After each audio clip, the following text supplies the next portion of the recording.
Hello, my darlings, and welcome back to This is Mariya. Today we're talking about witch hunts. Today we're talking about the witch wound. Today we're talking about the wounding of persecution, being persecuted.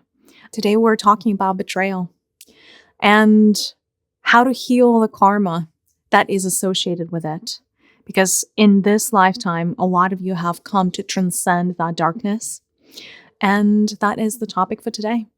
Now, before we dive in, I have an announcement to make. My second book, called The Rose Codes, the Book of Initiations, is available for pre-order on Amazon. This is a labor of love, and it is a book devoted to Divine Feminine. It is a book devoted to walking the path of the rose, an ancient path of female priestesses, such as Mary Magdalene, Mother Mary, and a lot of essentially beings that you consider to be female deities, goddesses, walked the path of the rose. And the book is an introductory volume. And it is an introduction to the feminine way, the feminine energies, not just within your own body, but the universe at large. So as above, so below.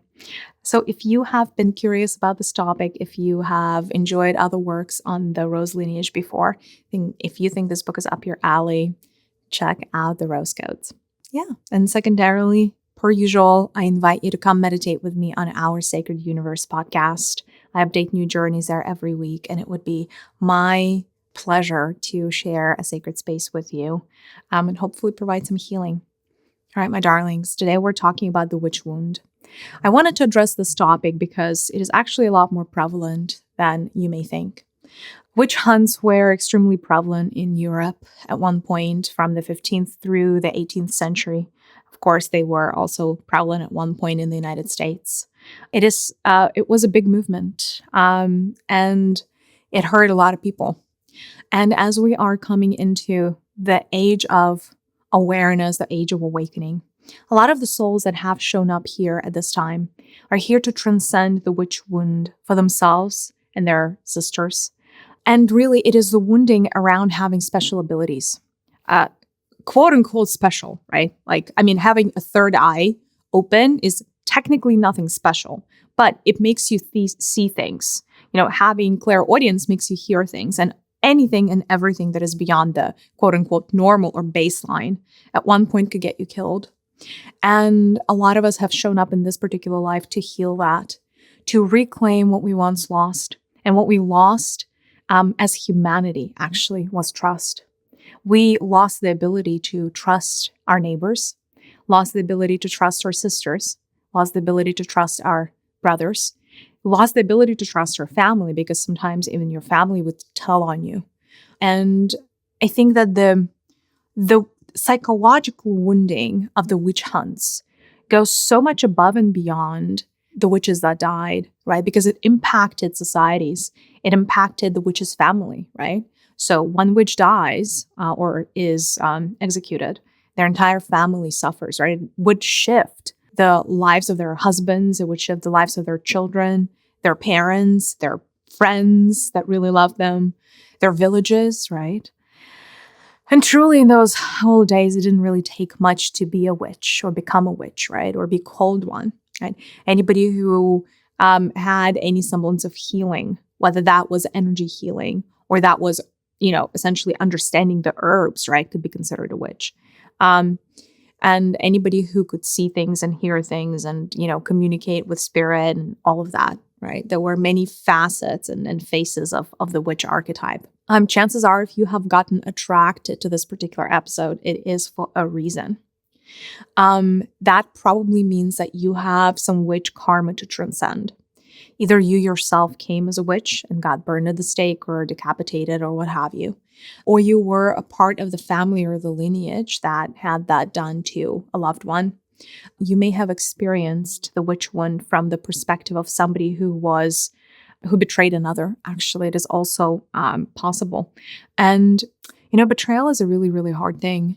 I think society views people who betray others as, there's a lot of judgment around that. But I will tell you that a lot of the women and men that betrayed the witches to the execution block suffered greatly. And the turmoil that happening created in their life, like essentially you wouldn't want to go through the feelings of some of those people because it was torture, right? And they had to live with it for many, many years.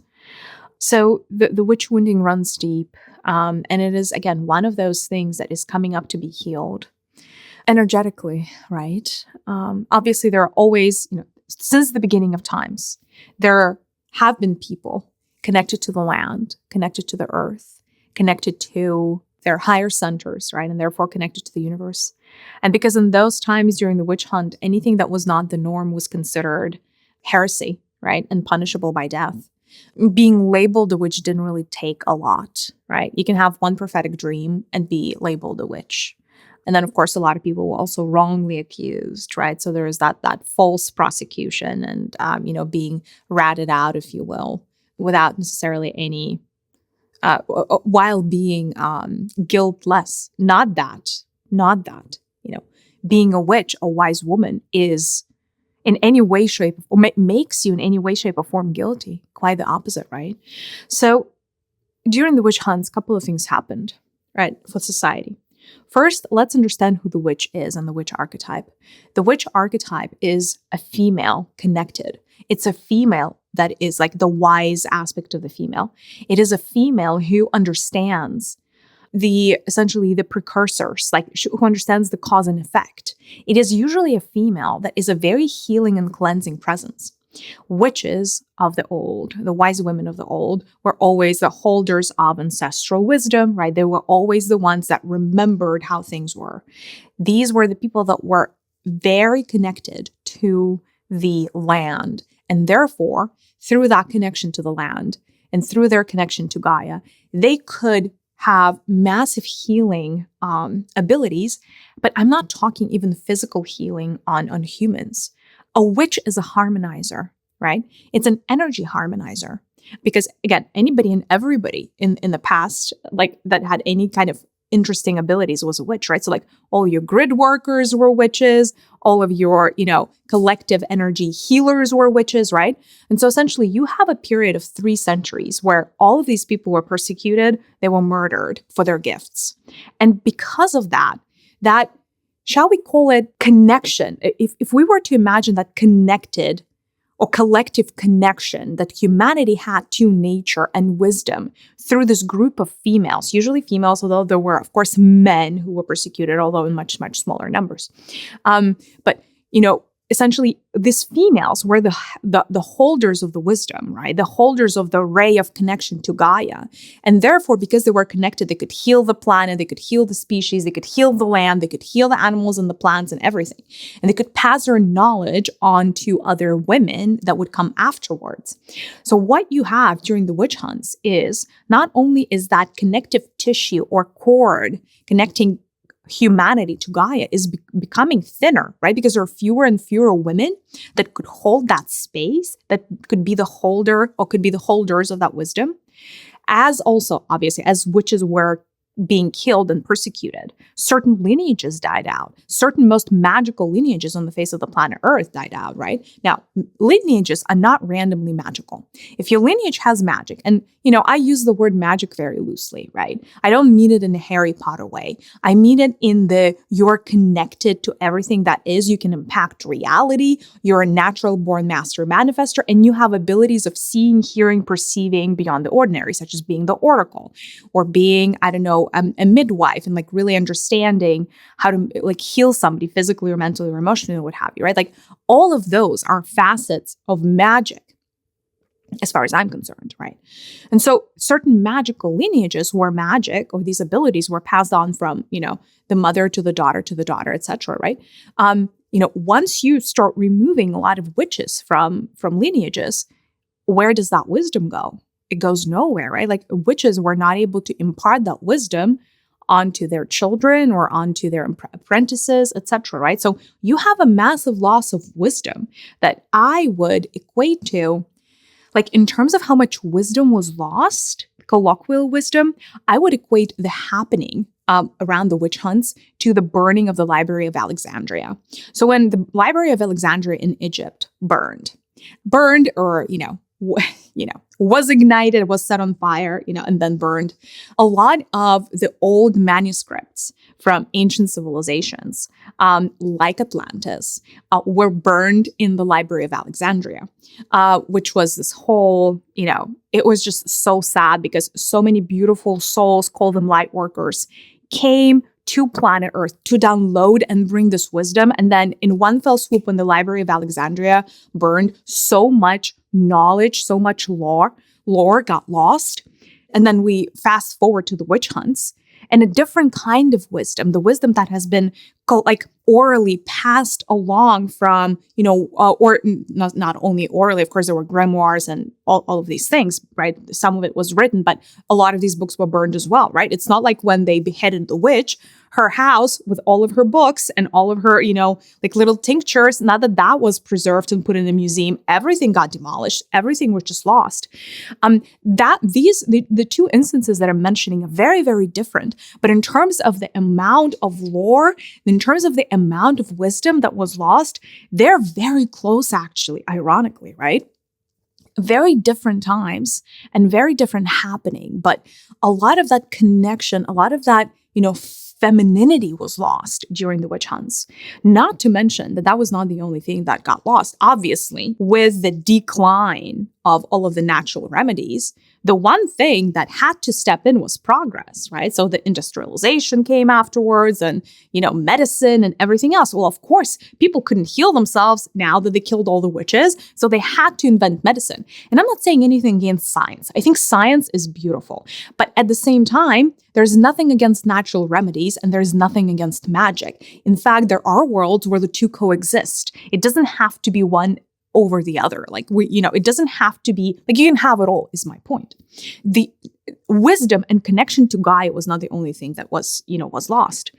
The ability of humanity to hold space for ecosystems and nurture and replenish those ecosystems with the help of the female energy was lost as well. Right? Because what did the witches usually do? Witches usually have covens, right? Like birds of a feather stick together. Now, whether you name it a coven or you name it a circle or you just name, I don't know, you name it a female community or just all women gather in a village, it doesn't really matter what you're talking about. But there used to be a very strong female community in every village, right? Prior to that.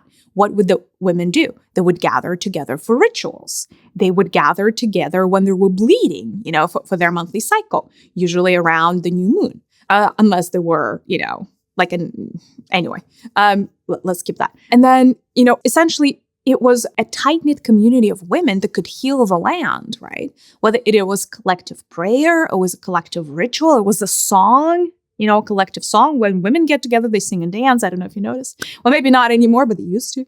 And maybe not all women sing and dance when they get together, but that was completely normal at the time for a tight-knit community, right? Because that is how the feminine energy flows. That is how a healthy sacral chakra wants to behave.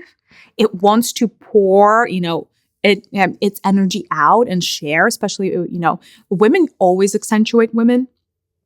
And I don't know, if you guys know that, but if you have a group of close-knit female friends, your cycles are going to get aligned. You're going to start bleeding on the same day, right? It is because some of that magic still remains, right? Women are naturally attuned to one another in the same way that they're attuned to the rest of nature, right? And so by harmonizing with one another, what they used to have was a sacred circle.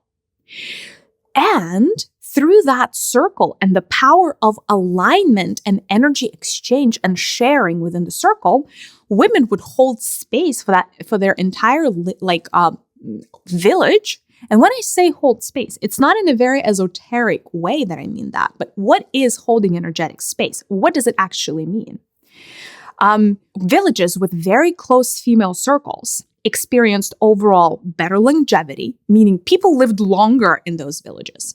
They experienced better fertility, meaning there were a lot more children in that village, and the village was a lot more populous. There was a lot more life in that village. They experienced famine less because the feminine circle was able to impact the land in the way that the land wanted to produce food, if the land could, right? There are always outliers, right?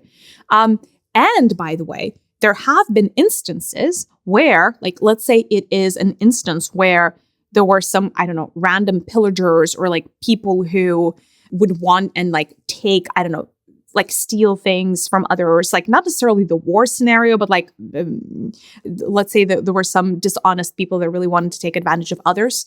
The female circle provided protection enough so that, bad things just wouldn't happen to the village quite naturally. It's like the village became invisible on the map, quote unquote, not literally, but figuratively, became invisible to them on the map to anyone who wanted to harm the village. Right? It's like that village, because it would start vibrating higher, it would not align to all the nasty things, right? And that is the power of the female circle. So there we have it. And then come the witch trials. And what ends up happening is, at first, women are being taken away forcefully from the circle. And another thing that happened is women started telling another women, or let's call them villagers, right? Because it's not only women, but men did that as well, right? Men would tell another women, and they would be like, okay, well, she's practicing magic. I know this for a fact. The sad part is sometimes people knew that you were practicing quote unquote magic, quote unquote, or you were special, was because they came to you all these years for healing. They came to you all these years for wisdom. They came to you all these years to get pregnant, or like, guess you were a midwife, right? So like the reason people knew, not that initially there was like a reason to hide, but down the road, right? Like when people figured out that there were witch hunts and you could die for it, there would still be people who would come and incarnate in souls and would still share their gifts with a select few in the tribe, right? Just because that was their calling, right? To be a witch, to be a healer, to be the wise woman, to be whatever they came here to be. And very often it was their friends and their confidants and their, family members that knew that they were practicing these arts, let's call them healing arts, right? And that is how you would get betrayed. You would get betrayed by the people closest to you. And that is another part that broke the sacred circle. And the sacred circle, right? It's a structure that, like, once broken, is really, really hard to put back together. It's like it needs to be a continuous loop. It needs to be a continuous curvature for it to maintain its integrity. You remove one piece out of the circle violently, the ends don't meet anymore. There's no circuit, there is no magnetism, there's no electricity. It's a dead circle. And so the death of the female circle, the death of the female group, the death of the female tribe really led to like the decline of what I would consider spirituality, frankly, or, one facet of spirituality, which is connectedness to nature and all that is, and even spirit, right? Now, of course, religion was there to pick up the scraps, no judgment there. It is what it is. And so did progress, and so did science. Regardless, we are here with a lot of karma, right? And let's maybe start addressing it like step by step. First things first. How do you know that you have a witch wound? Now, enough of you do know that you have a witch wound, right? So usually what are some of the symptoms? Like, how would you know? What are some of the signs? You have an inexplicable, an unexplainable fear of your gifts, or showing your gifts to the world, sharing your gifts with the world. And by gifts, I mean anything that's higher center related, right? Any of the clairs, any of your, like, if you're like read tarot, if you are, I don't know, even a numerologist, like it doesn't matter, even an astrologist, right? It's still already a little bit woo-woo out there, right? And especially if you are like, I don't know, like an energy healer, right? So if you have had that, I'm like, ooh, I don't know if I can come out and face the music, whether it is to your family, whether that is to your coworkers, whether it is to yourself even, right? That you like, okay, I don't want to pursue that, right? So like if you have fear of your gifts, showing up as somebody who has the gifts, right?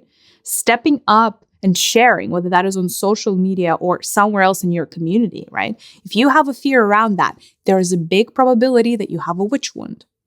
If you have a problem around self-expression, right? Like where you don't, it's almost like where you feel like it's safer to keep your mouth shut It's very often either the gift of prophecy or some other form of connection in teaching the mysteries or teaching others how to apply the knowledge that you did have. So that could be another way that your witch wound can start manifesting.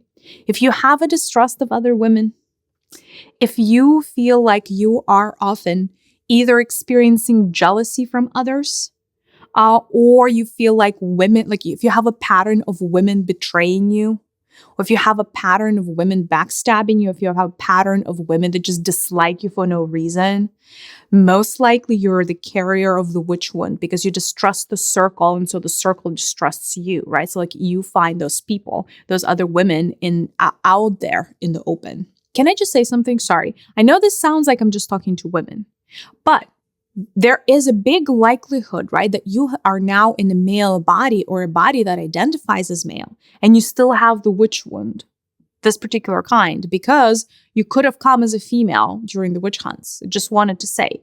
But specifically when we're talking witches, we're usually talking women, right? And that's why I'm talking about the female circle that was broken, right? So just wanted to get it, get the record straight. Enough of you, right? And then there are some more serious things around like, oh, I'm just scared about being found out. Like I need to practice, I can practice my things that I do. Just don't tell anybody or tell very few people or like be really, really paranoid. And then you're like, not quite sure what you're so worried about. If you're worried about being called crazy, fake, false prophet, cult leader, any of the fun things, right? Like that could also be a sign of the witch wound, right? But it was like, again, more of a teacher archetype at the time. If you feel like it's dangerous for you to do energy work, such as even practice meditations, right? Somehow you're like, okay, I don't know that I can meditate. There's something that's really sketchy about it. Or I don't know that I want to do this energy practices. Or even sometimes, even if it feels scary to you to open yourself up to spiritual content, that could be a sign of the witch wound. That's how deep it goes. And that's how deep it runs, right? Because, before you can become a quote unquote witch, you need to activate your gifts. And sometimes activating your gifts can come through a form of meditation, right? I don't know, like not, or for instance, some people awaken on, through a psychedelic experience.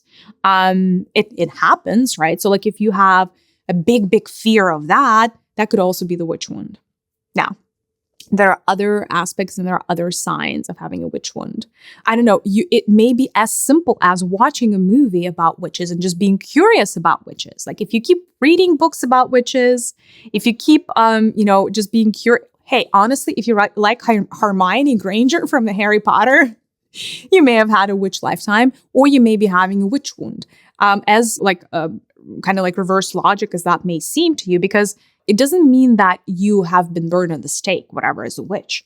But having the witch wound can come in so many different forms and sizes. Like a loved one could have been burned, right? Like your best friend could have been persecuted as a witch, or you could have been the persecutor, right? But like anyway, if you have interest in the topic of witches, like if you watch shows like The Discovery Witches, or and again, or read books about witches, there are so many these days, then there's probably some way, shape, or form that the universe is trying to communicate to you that you have the wound, right? So that's on the witch side. Unfortunately, there is no remedy for the witch wound that is outside of stepping into the limelight. Your healing, the process of your healing of your witch wound is always going to come through the discomfort of stepping onto the path anyway. Because in the background, in the back of your mind, if you have been murdered as a witch in the past life, and in this lifetime, it's always like, okay, like I'm having gifts again, I'm awakening, I'm seeing prophetic dreams, or whatever is your facet of like becoming spiritual, right? Like maybe you're interested in Reiki all of a sudden, or like something, right? All of a sudden, you want to withdraw. But the only way to fix or heal the witch wound is by walking smack onto the path, not rejecting it, not denying it, not being worried about it, right? But the healing is by walking, right? In this lifetime, you don't get to theoretically heal the witch wound. You're going to have to actually do it, right? And there's probably layers upon layers upon layers of parts work that you would need to do, right? Retrieve little aspects of yourself as you're trying to heal the witch wound. And as you're retrieving the different aspects of yourself, you're going to have to deal with each one of them individually and enroll them into the new version of you, of the witch that is empowered, right? Now, the topic of the witch is very, very layered. Unfortunately, in the constraints of this episode, we're not going to be able to get into every single witch wound and how do you heal. I will just give you some of the common denominators in the body. Where is the witch wound? And what needs to happen, like what you should do. A lot of the witches were burned. Not everybody, but a lot of the witches were burned. So a lot of the witches have a fear of fire or have a disharmonious relationship with the element of fire. If you haven't walked through your witch stuff, you could essentially have an issue with fire. If that is the case, if that is how you got murdered, refer to my episodes on the podcast earlier where I talk about the element of fire and when I talk about the fire elementals, because you need to work with the energy of fire to understand that the fire is your friend. That's the first thing. The second thing is, if you have been decapitated in the past life, most likely you have issues with your throat center. Because if your body carries that trauma and that is how you were murdered, your throat is going to contain a lot of tension, right? And your throat is going to need to be healed. So listen to my past episodes about the throat chakra, and please do yourself a favor and do the meditations that I did on Our Sacred Universe around the throat, healing the throat chakra, because you need it. You need it. By the way, if you don't know how to do parts work, please, and you're watching this on YouTube, please let me know in the comments, and I will either send you a link to like a short video that I did, or if you want a longer episode about essentially soul retrieval and how you can do parts work properly, please let me know. I can make a full entire episode just on that, right? So the throat. The other thing, right? What are the other aspects? Your witch wound most likely lives in your sacral center. Like of all the places it could possibly go, it most likely went into your sacral center.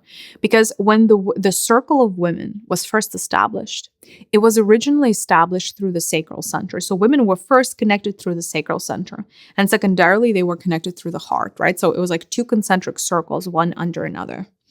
And when the backstabbing happened, yes, you were backstabbed in the heart, but it felt deeper than that. It's like the wounding that runs deeper than the heart, if that makes sense. And so the witch wound runs in your essentially reproductive system. So the witch wound hurts your reproductive system like no tomorrow because, remember, you were taken from safety of your female tribe into the unsafety of the female tribe. And when women in your life don't feel safe, subconsciously you don't feel safe bringing another human, like a child, into a world with a very broken female circle or with a very broken relationship between women. So most likely you have issues in your sacral because of the witch wound. How would you clean that up? In a meditative state, you would descend into your sacral and you would think back to the witch hunts. You would think back to the witch times. Or you can ask the universe to connect you back to like a lifetime that you were a witch, right? And once you align with that aspect of it, you would notice that your sacral center either contains a bunch of daggers protruding from it, or your sacral center looks like it has spikes coming out of it, like metal spikes. Because it literally feels like it was pierced through by something metallic and sharp. That is the wounding of the witch that lives in your sacral, in your second orange chakra.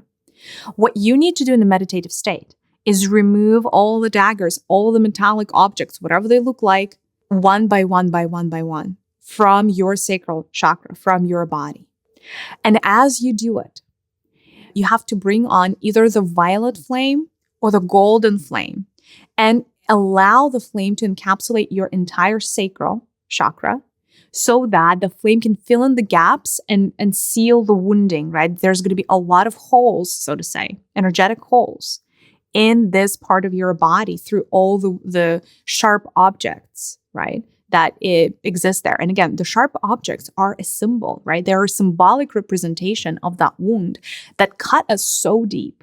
We are still struggling so many lifetimes later. So do pay attention to your sacral. Last but not least that I'm going to mention here is this. Actually, two things. If you have personally been betrayed and backstabbed, from this aspect, also pay attention to the knives in your back. Knives or, daggers or, sometimes swords. They would be protruding from your back as well, right? It's like being blindsided. And you want to heal those as well. And you want to forgive your sisters or brothers, whoever did that to you, from the bottom of your heart. Because they pierced your heart and they pierced you from the back. And it was a lesson for you. The lesson in how deep your unconditional love for your community runs. Because they did that to you, but they couldn't kill your love for them. Because once you do all the healing, once you do the soul retrieval, once you do the parts work and integrate all the parts of you that are aching and ailing and hurting, you would understand that underneath all of this pain is so much love. And sometimes you need to be heartbroken and you need to be betrayed. Because by being betrayed, by being heartbroken, you know that you have the heart in the first place. That is the number one dead giveaway. If your heart can be broken, it means it's real. It exists. Thank God. And so from this place, be grateful for the lessons, as painful as they were, and release. And the release you want to do through the emanation of water or the element of water. And what you want to do is you want to imagine there is a mighty river that is floating from the back to the front of your body, like literally hitting you from the back and coming out of your belly or your chest. And you want that river to carry away all of the pain and all of the suffering from every cell in your body that is connected to the witch wound. So it would look dark, look like dark clots coming out of you. It would look like blood coming out of you. It would look like sharp objects. It would look like a mess. And you want the river to take that away from you. And you want to allow yourself to cleanse. And here's the last thing. We need to reclaim the sacred circle. It is time. It was always meant to be reclaimed. It has been foretold that it will be reclaimed. Because by the virtue of us reestablishing the female circle, we are reestablishing the connection to magic. We're within ourselves and without, meaning in the outside world. We're paving the path to a brighter future for all, not just ourselves, for our communities, for our children, for our loved ones. How do you reclaim a circle? In a meditative state, you imagine that right in front of you is a circle of witches. All of the witches that stood next to you, shoulder to shoulder, before the circle was broken. Just literally fast forward the time to before. If you don't know how to go back in time, not fast forward would be the future, but go back in time to before the circle was broken. If you don't know how to go back in time, there's a wonderful gland in your body called thymus, located kind of a little bit below, like in between your two clavicle bones. It's the higher heart. The higher heart allows you to time travel. You would want to imagine that thymus gland is rotating counterclockwise. And as it does, it will take you to the past. And so keep rotating your thymus gland until it takes you to exact moment in the past before the circle was broken. And what you want to see is this circle. And by the way, because you're not a part of the circle, there's going to be an opening in the circle for you, right? It's like they're waiting for you to step into that. And from the place of being fully healed and ready to step back into the energetic circle, you want to step in, stretch out your arms, and hold the hands of the women to the left and to the right side of you. And here, you want to set a declaration that you are reclaiming the sacred circle. You are reclaiming your sacred sisterhood. You are reclaiming that which you once lost. You are reclaiming your wisdom, your gifts, essentially your place in life as who you are without hiding. And then you want to feel the support coming to you from the hands of the women around you. Feeling that support, feeling all the love streaming into the palms of your hands through their palms. And the last two things you need to do is you want to close down the orange circle that connects all of the sacral centers of the women in the circle. And feel how it feels in your womb. Feel how it feels in your lower belly. It's going to feel like something got ignited. It's going to feel in a good way. It's going to feel like something got healed. Something is now finally set in place. And the last thing that you do to complete the sacred circle is connect all of the hearts of the people in the circle. All of the green chakra, the emerald. Like send the emerald stream essentially. And just feel how good it feels to be loved by your sisters. And to exist in a place where you can trust other women unconditionally. It, like, nothing quite compares to it. Being able to trust women unconditionally and understanding how much you are just like them or a part of them, right? Like feeling that oneness, the opposite of aloneness. I find that, a lot of people feel lonely these days. And if you only were to reclaim the circle of your ancestors, reclaim your sacred sisterhood or brotherhood for men, and if you were to reclaim the circle of your spirit guides as parts of your reality, and just because they're not visible doesn't make them not real. Air is not visible. Oxygen is not visible, but it is very real. Gravity is not visible, but it is very real. Do you catch my drift? If you reclaim these three circles, the ancestors, the spirit guides, and your sisterhood or brotherhood, you're never going to feel alone in your life. It is a different quality of life. It is a different way of perceiving who you are and why you came. And that's the witch wound. Now, what do you do if you have been the persecutor? Recognize your fear and forgive yourself. Because the only way you would rat another is because you were fearful that you could have been next, or they would come after you. Or, another thing could be jealousy. But jealousy is also fear. Jealousy is fear and lack and fear. Fear that she has something that you don't have, and because of that, she's going to make it and you're not. So that's a very deep survival issue, right?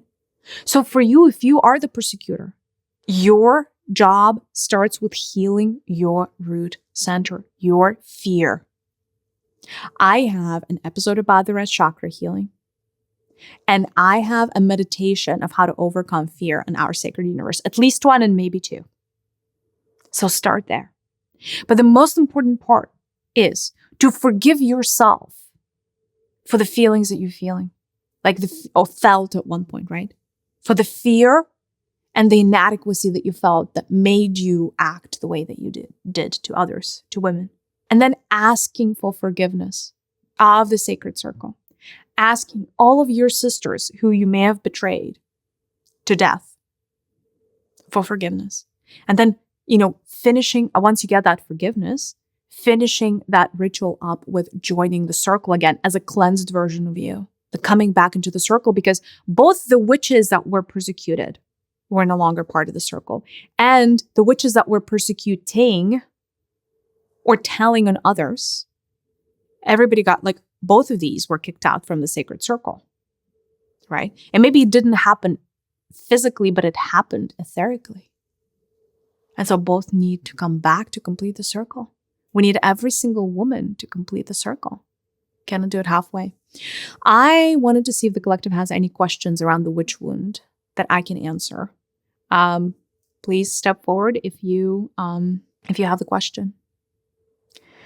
The question is, do I need to remember my past lives specifically for me to be able to heal the witch wound? It is not necessary for you to remember the past lives. You can just do the healing the way I explained and not have to remember the past lives. However, if you choose to do past life regressions, and by the way, I definitely do have, even on the YouTube channel, I have a past life regression meditation. On This is Mariya, I have a past life regression meditation, just going to have to flip back a couple of years of episodes. You can do that. I find that past life regressions are very intellectually stimulating because they show you the lives that are very like clear in terms of like what actually happened, right? Like, so you get to remove the emotion and the energy of the wounding, but you also get to intellectually understand what happened and why you are the way that you are.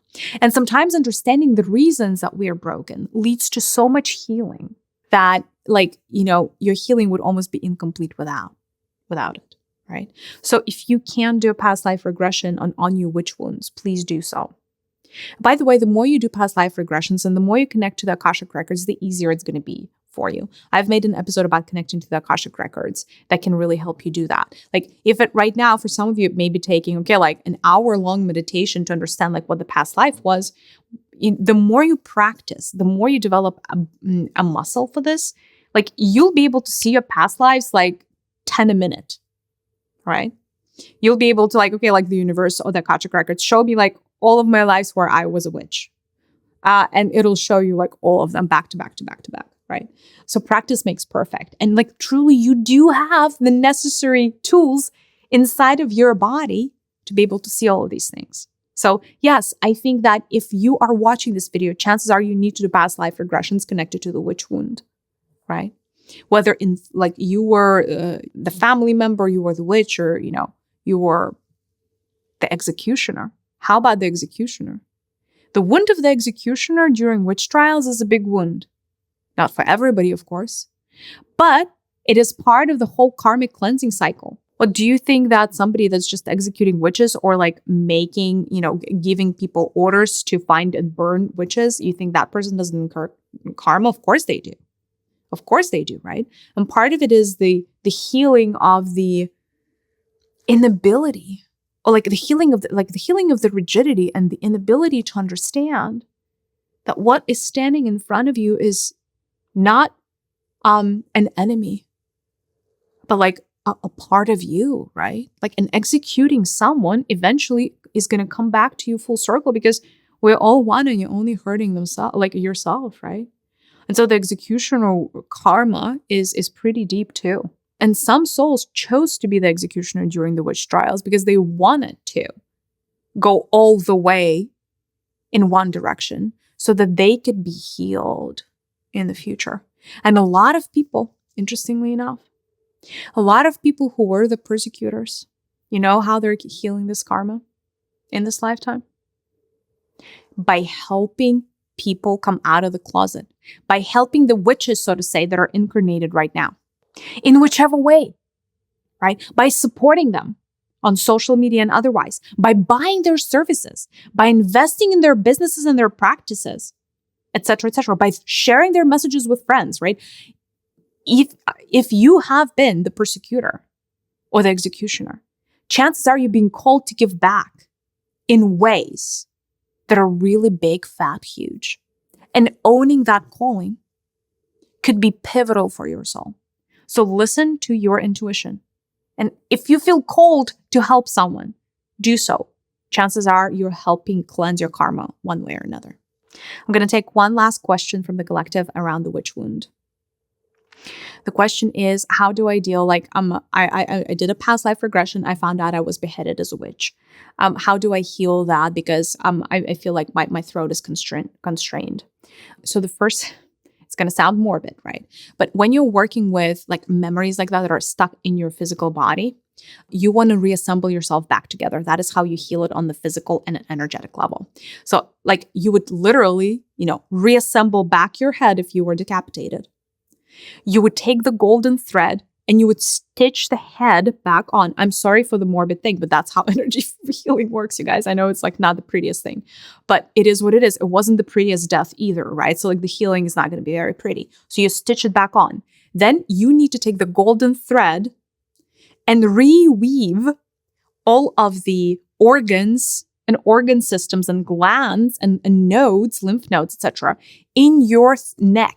Right? Like imagine rethreading the inner parts that were damaged and reestablish the pathways up and down pathways, right? Because like once the head is severed, the pathways, the neurological pathways, right? The neurons, their connections are severed as well. And so you want to make sure that there's like golden threads of light going up and down.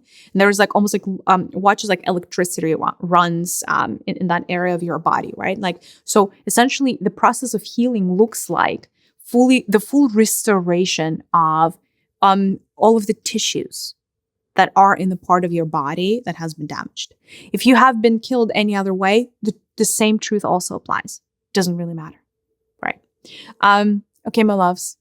Thank you so much for joining me for this topic. I know it's emotionally charged, but also really out there. So I commend you. And if you are serious about healing the witch wound, now is the time. I believe in you. You can do that. We can close that chapter of the human history and start a new, much more beautiful chapter.